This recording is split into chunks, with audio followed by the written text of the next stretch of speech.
Chapter 7, Friday, July 14th. Slam!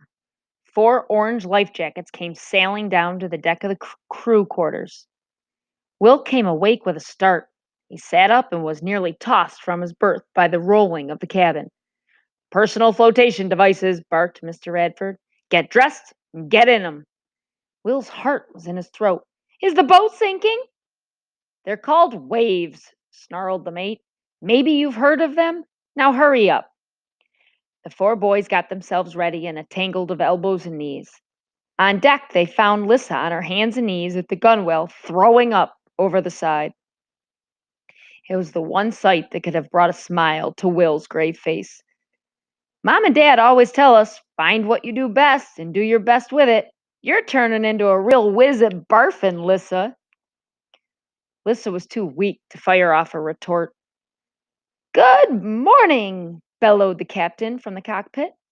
I think today might test your sea legs a little. We're seeing 8-foot waves with swells in the 10-foot range, and the wind's going to pick up later in the day. So let's be extra careful on deck. Now I want all of you to go and eat a hearty breakfast. You'll need your strength. That's all. The 6 crew members crept gingerly aft and climbed down the companionway to the tiny galley, which was just off the main cabin. There, the powerful odor of sizzling butter practically knocked them over. Scrambled eggs, crowed Mr. Radford. Nice and greasy. They'll slide all the way down. In a flash, Lissa was back up on deck, gulping air. Luke opened the latch and folded the table down from the bulkhead. The crew gathered around it. That rat face is some piece of work, he muttered. 3 days of dry toast, but now that we've hit heavy seas, he's decided to get creative in the kitchen. It was a rough day on the inexperienced crew. The wind was whipping around the rigging, and the deck pitched to and fro. They struggled through the fine, chilling spray of the whitecaps, their shoes slipping on the slick deck.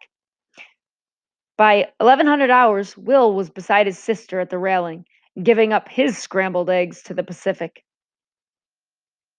It's days like this, howled Mr. Radford, that made me become a sailor.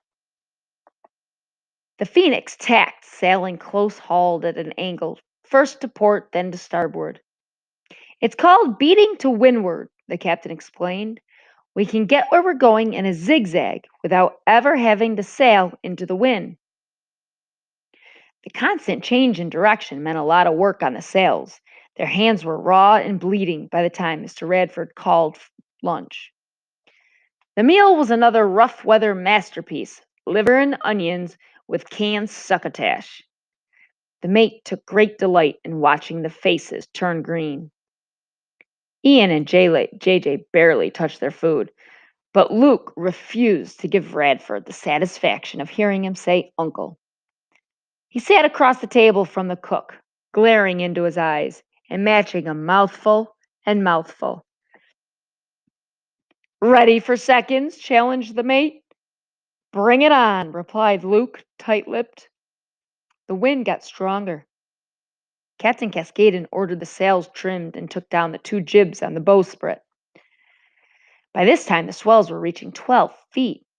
It's like a roller coaster, moaned Will, hugging the main sheet as if he were trying to enmesh himself in the ropes and the pulleys. If I get through this day, he vowed, I swear I'll give up smoking if I ever start. I love the sea, roared Mr. Radford, sharing off a faceful spray like a sheepdog after a bath. We'll make sailors out of you yet. I'm a landlubber, JJ groaned defensively, and the more time I spend on this boat, the more I love the land. Luke had never seen the mate this happy. Ratface was so nasty that it took everyone combined misery to put him in a good mood. Hey, Archie, he called to Luke, you don't look so hot. You'll feel a lot better if you let that seasickness out. Luke grimaced. His stomach was seriously doing some serious backflips. That would put the crowning touch on Ratface's day. He set his jaw. It was never going to happen. Grim with determination, he staggered forward, stumbled down the companionway and squeezed himself into the tiny head. He couldn't even get down on his knees. There wasn't enough room. He just bent over the bowl and surrendered to his overwhelming nausea. Then he flushed away all traces, rinsed out his mouth, and washed his face. Back on deck, the captain was addressing the assembled crew. There's no break from these rough seas yet. We're going to have to strike the sails and heave to under power. Heave already? I heaved already, said JJ feelingly. Shut up, Richie Rich, snapped Radford. Heave to means turning into the wind. If you listen, you might hear what you don't hear because you're not listening. Captain, said Will in a timid voice, how scared should we be? I mean, are we in trouble here? Captain threw back his head and laughed heartily. Steady on, my boy. This is an ordinary day at the office for the Phoenix. She's been in seas twice this size and come through with flying colors. She's a fine ship, seaworthy in every way.